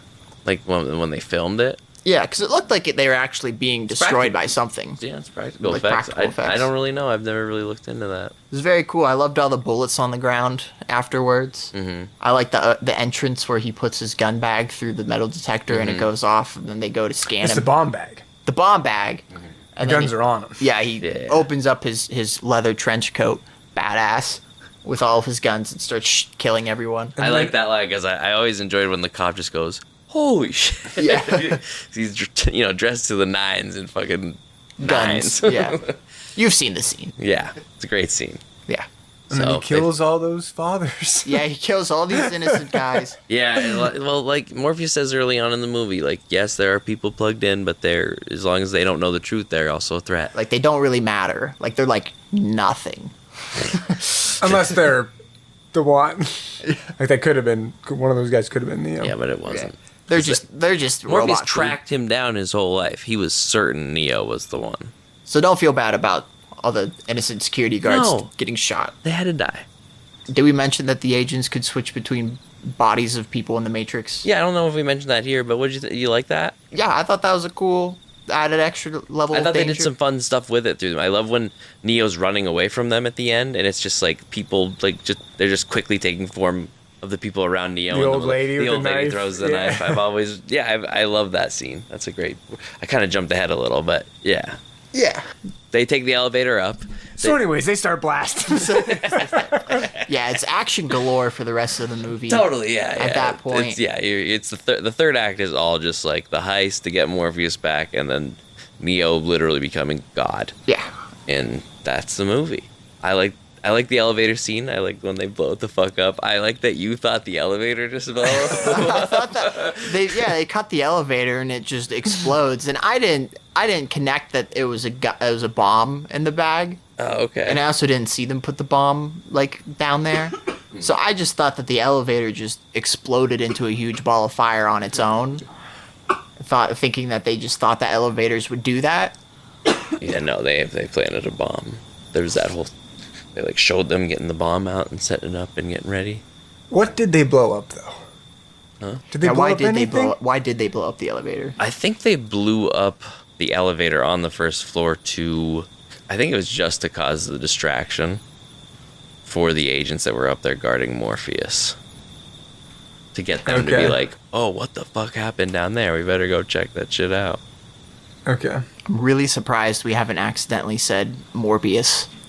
It's because I have more respect for Morpheus than that, to be honest. So they set the bomb off. They fly up. They get to the one floor that they get off on, and boom, right out. There's an agent right on the fucking roof right with him, and it's like, oh, fuck. Trinity goes to fucking cap that motherfucker. Can't hit him because he's doing all the crazy Matrix moves. And then the scene happened. Were you happy to finally see it fresh in the movie? Yes. With context, With context and everything. Though I did think the one... I didn't know he got hit. Twice. Even though I've seen that. Yeah, I thought he dodged it perfectly. Yeah, I thought he dodged everything. That was him just That first was him doing just it. first getting. He didn't even know he did it. You know what I mean? When Trinity asked him, was like, "What the fuck was that?" I did think the effect, not of him doing it, but the one before of the agent doing it looked kind of silly. Yeah. That's just how theirs. I don't know. I don't see it as silly because they continue that look through like all the movies. So it's just, I don't know. It's the look they have when they move like that. And I guess you're to assume that's what Neo looks like as well. Right. They just rarely ever show him like that. You're just seeing it from Neo's perspective. Yeah. Yeah, because Trinity mentions, like, I've never seen anyone move that fast before, or as fast as them before. Yeah. And like I said, Neo didn't even know he did it. Yeah. So. Yeah. Now, I was fuzzy on the rules a bit. What are the rules of what he could manipulate and couldn't manipulate? Because like Jarrod said before, like when they were shooting guns and like we're both out of ammunition, like if they're a computer program, wouldn't they be able to just think of more bullets? The agents, they don't have that kind of ability. Yeah. They can't think it into existence. They still have to. The machines would literally have to be paying attention to make the bullet. The whole simulation works so that, and they have the agents in there because they don't want to fucking watch it. Yeah. So they would be the only ones that could make the bullets. Neo, on the other hand, should be able to, but he only gets that. The thing with this movie is you're slowly watching him gain his powers. He doesn't just have them right away. Right. At that point in time, he didn't know how to make bullets. You're to assume by the end of the movie, because the motherfucker can fly at this point, that he can also manipulate it enough to make said bullets. Yeah. But in that moment that they ran out of bullets, he didn't know he could do it. Because the agents still have to follow the rules of the Matrix a little bit, which are similar to the rules of real life, but they can just bend them to where they can be super fast or react super quickly. But like they're not perfect. No, exactly. Yeah. You're getting it. Then Neo gets to the point where he does get to be like them, and then he gets to the point where he surpasses them. Yes. And still with the scene on the roof, though, I forgot to mention, one of my other favorite lines of the movie is when Neo does the dodge, gets hit a couple times, drops, the agent walks up to him, and he's just like, only a human. And then Trinity comes up from right behind him, and she's like, dodge this. Fucking caps him. I've always loved that scene, man. I love it. That is the, like, moment in Return of the King when she's like, I am no man, and stuff. You know, I just love it. I love it. Yeah. So go, keep going. So they do that. Then What were we talking about? the roof scene, the end of the roof scene. The roof scene. They she does. need the helicopter. They see the helicopter. They see the helicopter. He is actually not very good on the helicopter minigun because he unloads that shit into the room. Luckily, he doesn't hit Somehow Morbius. not hitting Morbius. Not hit Morbius. Also doesn't hit Agent Smith, really. Or does he? He gets some, not Smith, but one of the other agents he gets. Yeah. Like, after shooting for a while, Because his helicopter has a minigun on it Yeah. that they got. Yeah, they managed to rescue Morbius. Morpheus. Morbius. he manages to phone call away. Trinity manages to phone call away, but at the last minute, Agent Smith shows up and shoots the phone call, the phone away, and so Neo's stuck in the Matrix. He has to find a new way out. Whoa. You've missed a very important scene. Which scene? When the Smith shot down the helicopter that they were flying away in after they rescued Morpheus. Yeah, where Neo manipulated the Matrix for a second time to an even higher degree. Remind me what he did. It was the scene where they drop off Morpheus, they keep going, and then Trinity has to get out of the fucking thing before it crashes into the side of the building. Right. And Neo catches it, holds on to it, like holds her up with a helicopter, and then gets her out of the helicopter. And then when the helicopter is hitting the building next to it, he makes it so that it has that fucking effect. Oh, I didn't know he did that. Yeah. I thought that was just the Matrix was kind of shitty. No, that's him manipulating it there so that it would have that effect. Why did he do that? Yeah. Because I thought he was going to catch her with the helicopter and be like, whoa, that's I think if he hadn't have done that, the explosion of the helicopter would have been worse, and it would have killed her from that. Again, see 2 years later. No, I think. Oh, yeah. I'm at the, Oh, what? Yeah, it wouldn't be good. Aircraft hitting into buildings. Oh, fuck. Oh. Jesus, man. But it absorbs the impact, essentially. Yeah, that's a cool scene. The Yeah. helicopter scene. Mm-hmm. Need a good helicopter scene. Don't know if it tops the Captain America holding the helicopter back with his bicep scene, but... Just different. Just very different. Yeah. So that's when he's like, oh, fuck. Because you're slowly watching Neo accept that he is the one, and then he did that, and he's like, I'm the motherfucking one. oh, fuck, I might be the one. I still don't believe this shit, but I am doing stuff. I might be future AI genius. Then, Jesus. Then we get to the scene where Neo is alone because Smith shoots out the phone that they're trying to get to. Right. Instead of running away this time, he turns to fight Agent Smith. How you like that Smith fight? You guys like that? The Yeah. fight scene, if you can't tell, the fight scenes are the things I want to talk about the most. Right. Because I love them. Those are the highlights of the movie. For sure. Those are the ones that make it into the mainstream. It's a kung fu movie, Yeah. just with a crazy plot around it. I love that fight scene. I love the way it's shot. I love they're standing, and it does kind of like the tumbleweed thing, but it's like newspaper in a subway alley. very Like, it's Western. Yeah. Western, but 1999 modern at the time Western.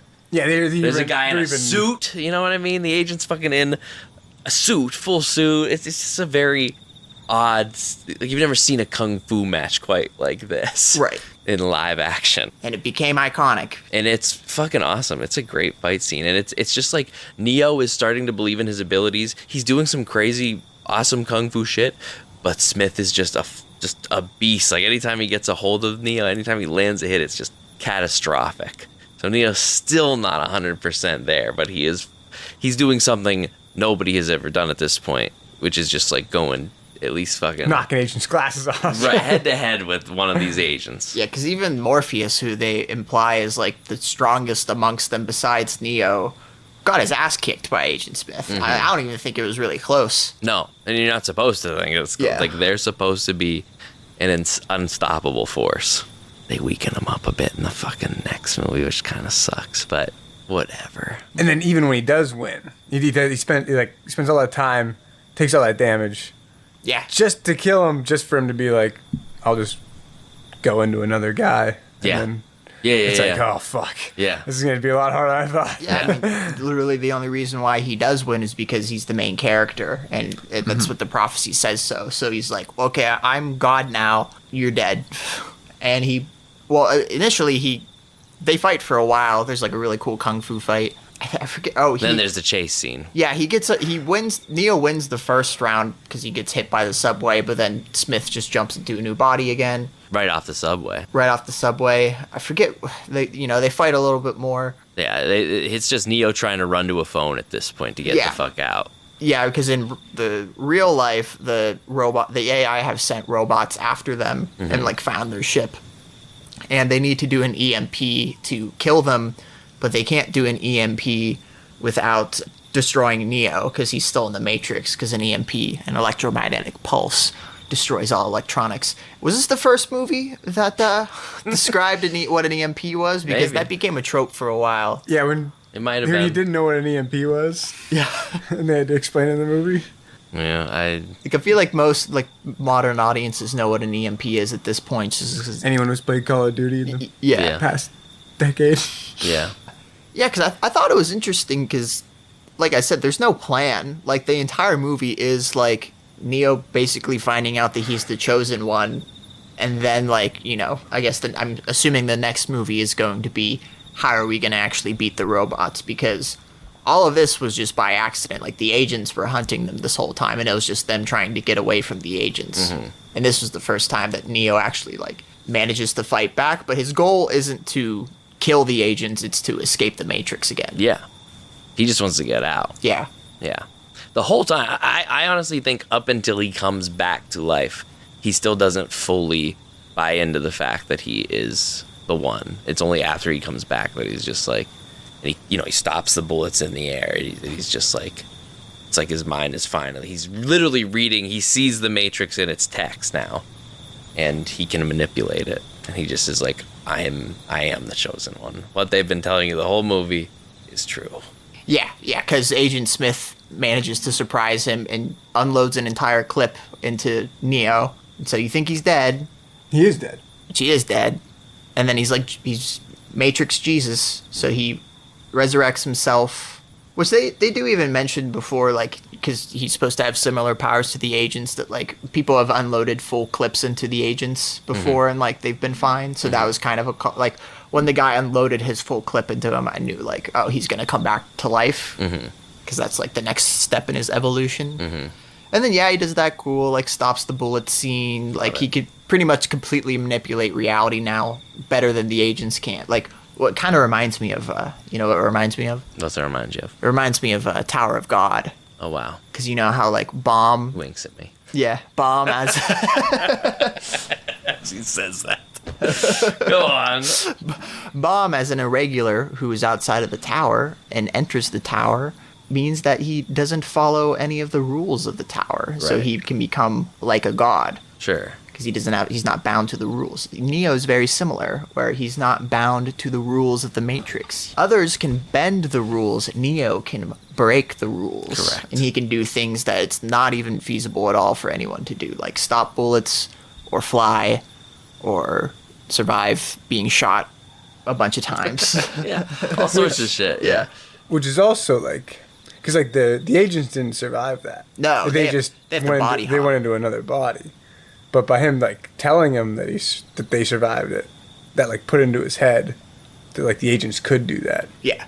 And then once he started doing things the agents could do, so like if he didn't think that the agents could survive that, he might not have. True, because he has to believe that he can survive. Yeah. You're getting it now. Nice. Yeah. I'm getting it. You got it. No, I enjoyed it. I know. Yes. Yeah. So then I guess the final blow is he does that was the coolest kung fu part of the movie for me, when he completely surpasses the agents, where he's like and fighting. He's not even paying attention as he's blocking his hits. Right. Yeah. He's yawning. Yeah. Yeah, I felt like Keanu Reeves did a really good job at that part, to just be bewildered but also completely confident in what he's doing, that he doesn't even look concerned by the agent anymore. Right. And then he kicks his ass and then blows him up pretty much. Yeah. And then still almost dooms the whole operation though, because he starts to chase after the agents. Right. But then, and if he would have done, He got off everyone would mission. have been dead, Yeah. or at least he would have been dead. Yeah, because the robots this entire time are like in the process of breaking into the hall and like going in to kill everyone. Because I don't think they have a lot of weapons to fight them. They have that one arc laser thing that works kind of well. It didn't kill the one It guy. didn't work out. A guy, I don't think it's. Yeah, Then they you shot know- him twice and he was fine. Yeah. He was even standing up fine afterwards. Like, Yeah. it didn't even look like he was in a lot of pain. But yeah, that was pretty much The Matrix. They kissed. He flew. They did kiss. Yeah, Trinity. This entire time. So I mentioned the forced romance with Trinity. I didn't think it needed to happen, but apparently, according to the prophecy, it needed to happen. Right. Because the entire time she was like she doesn't know this guy, or at least we don't really see any like development of a relationship between them. He's just, you know, the guy, like the new guy that kind of came in, but then she's inexplicably rooting for him and is like obsessed with him and is like waiting outside his door all the time. And we find out at the end of the movie that she's like, yeah, the Oracle told me I would fall in love with the Chosen One, so I love you. Do you? Like, you don't know this man. I haven't seen you guys really have like many conversations. There's only like 5 dudes. When you know, you know. And she's been starving for some dick. Remember what Morpheus says about, or what the agent says about them? Who says it? It's Morpheus or the agents. I can't remember who says it. But it's like falling in love. He uses that as like an analogy. How do you know? You just know, right? So that's how it kind of works in Trinity's case. Is they don't need a whole lot of, a lot of interaction for her to know, because they do have moments together. But how would? But think about it in this light. So Trinity has been told. Trinity is a high believer in prophecy. Right. Okay. She's very religious. Just like Morpheus with this whole chosen one thing. A prophet tells her that she'll fall in love with the one. Morpheus is like, I'm almost certain. I'm 100% sure this is the one. So she's going into the whole thing with being like, this is the guy I'm supposed to fall in love with. So, she's paying kind of attention to like that. So is that the main? Which also like how the Oracle was like, if I didn't mention the vase, would you have broken it? Mm-hmm. If I didn't mention that you'd fall in love with him, would you have? Right. Exactly. So she, and it's because of, they kind of do a thing with like, it's because she knows he's the one she loves is what kind of makes him the one. I guess that's what I'm getting. As he didn't really like earn her love at all. Like, she loves him because the prophecy told. He doesn't even know any of that. Yeah. That was like to his lifeless body. Yeah. True. Yeah. And she was just like, I love you. Mm-hmm. I'm like, why? Name one quality about him that you love. She's seen at least qualities of his that she could love. But enough to love? I don't know. He saved her life. He saved her life. He was like, there's this guy that you really care about, and I just met him, but I'm fucking going in there to get him because I'm not a prophet. I'm not the one. So I need to go save him. Like, she's seeing big things that she's slowly seeing that he is the one, which makes her go, he's the one I'm in love with. So would she love him if he wasn't the one? No, because the prophecy is that she. So then it's not real love. No, because it still is. If she wouldn't have said anything, would it have happened at all? Also, most of this love would have happened that development would have happened outside of the Matrix. So, like, how would the Oracle even know that if it's based off of the coding of the Matrix? If, like, the actual parts of where she would have had to fall in love with him would be, like, when they're not in the Matrix. Like, when they're just regular humans. How'd the Matrix know that? What? Explain that. Yeah, I couldn't give up. I was just like, so the Oracle is the one who told her she'll fall in love with the one. Correct. But I guess for any kind of, like, relationship to develop, that wouldn't really develop in the Matrix because they really know each other from outside of the Matrix for the most part. Like, they go into the Matrix together, but, like, the actual love interactions would take place outside of the Matrix. So how would the Oracle even have that information in the first place if those happen outside of the Matrix, outside of, like, any code? I just don't. I don't know. I don't get what you're asking. I'm sorry, Jarrod.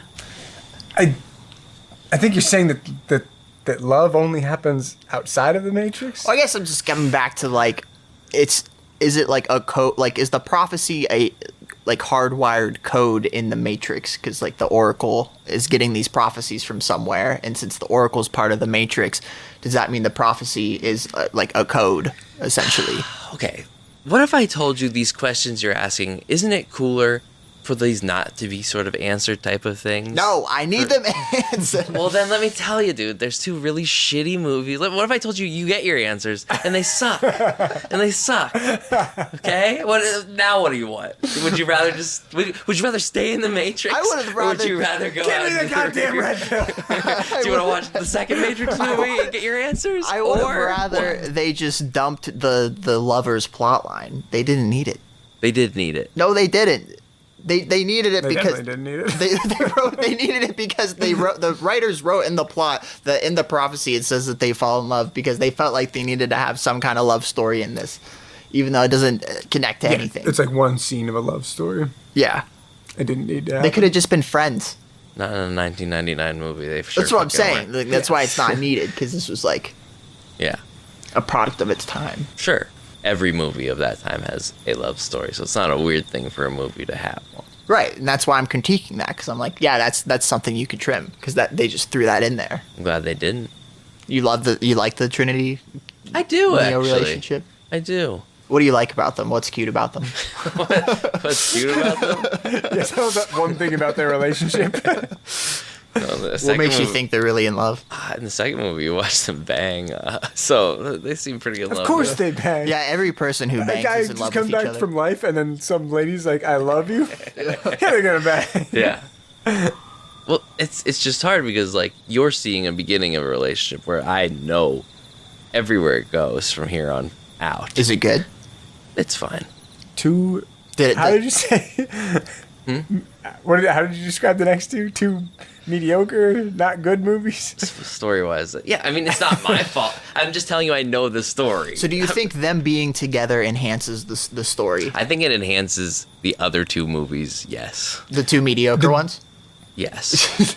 There are still good things about those movies, but But how does it enhance this movie? Did they have a plan for the? Was it just gonna be one movie? I think it was just gonna be one movie. Okay, then you really didn't need the love story. No. I don't know. Ask the Wachowskis. They wanted a love story. Did they, or did the studio executives want a love story to get general audience appeal? Because it really was just shoehorned in there. Because that's how we got the love story in The Hobbit. It wasn't the director's idea. It was the executives who were like, no, we need to throw in some kind of romance in here to keep the ladies interested. I don't know. I don't know what to say here. I don't hate it. I guess I've just always known it. You know what I mean? I've been watching this movie for 5 years. I mean, to be fair, I'm just like, yeah, it's Neo and Trinity. it's a product of its time, and I was also a huge fan of the Underworld series, which that series has a romance that's kind of a central part of the plot point, and it's not really a good romance. And so I kind of get it, because I accepted it, because it was just a part of the story that I liked. Mm-hmm. So I get it. Mm-hmm. Just me as viewing The Matrix for the first time in 2024, I didn't need it. The relationship, not the movie. I like the movie. Good. I'm glad you still liked it. I was just, if I'm going to critique one thing, it was going to be that. Gotcha.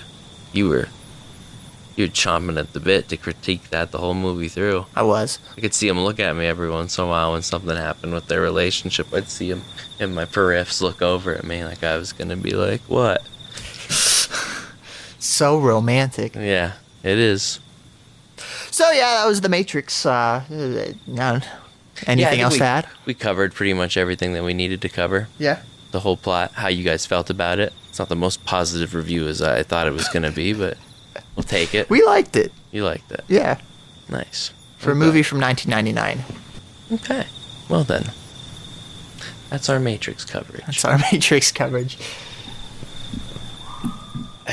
So we took a little break after the review of The Matrix to catch our breath. It was a long movie, and we talked a lot about And it. so we were going to thank Jarrod on the show. He actually fell asleep, and we're not going to wake him Sleepy up. Jarrod struck Sleepy again. Jarrod struck. So we'll thank him as a corpse. So thank you for joining us on tonight's episode, Thank you, Jarrod. Sleepy Jarrod. It was great having you on the show. It was wonderful. It was As wonderful. always. And people get to experience him for the first time live. Yeah, that's Jarrod, and I love having him on, and we'll have him on again for sure. But this has been by far the longest episode of Nerd Shit in the Dark. So In history. Certainly in history. Maybe not in history. It's up there though, because when we first started this, we recorded like 3.5 to 4 hours every time. Yeah. Not since This we've been used to be our releasing it. average. Yeah, this is still probably going to be small in the grand scheme of that, but like I'll be interested to see how long this episode is. I'll do my best, shitters, to cut it down so you don't have to watch all of this. But hey, if you do and you like it, like, subscribe, tell your friends, get people riding the train, like I always say. Oh, yeah. And Get shitting. Get shitting. But we're gonna go now because we've been here way too long. Yeah. And you're probably sick of hearing us. That's right. So as always, good night. Sleep tight. And don't let the shit bugs bite. And I love you. Love you too. Oh, by the way, this is Chase the Chaz Screepback. And Brady the Brad Nealster. See ya. See ya.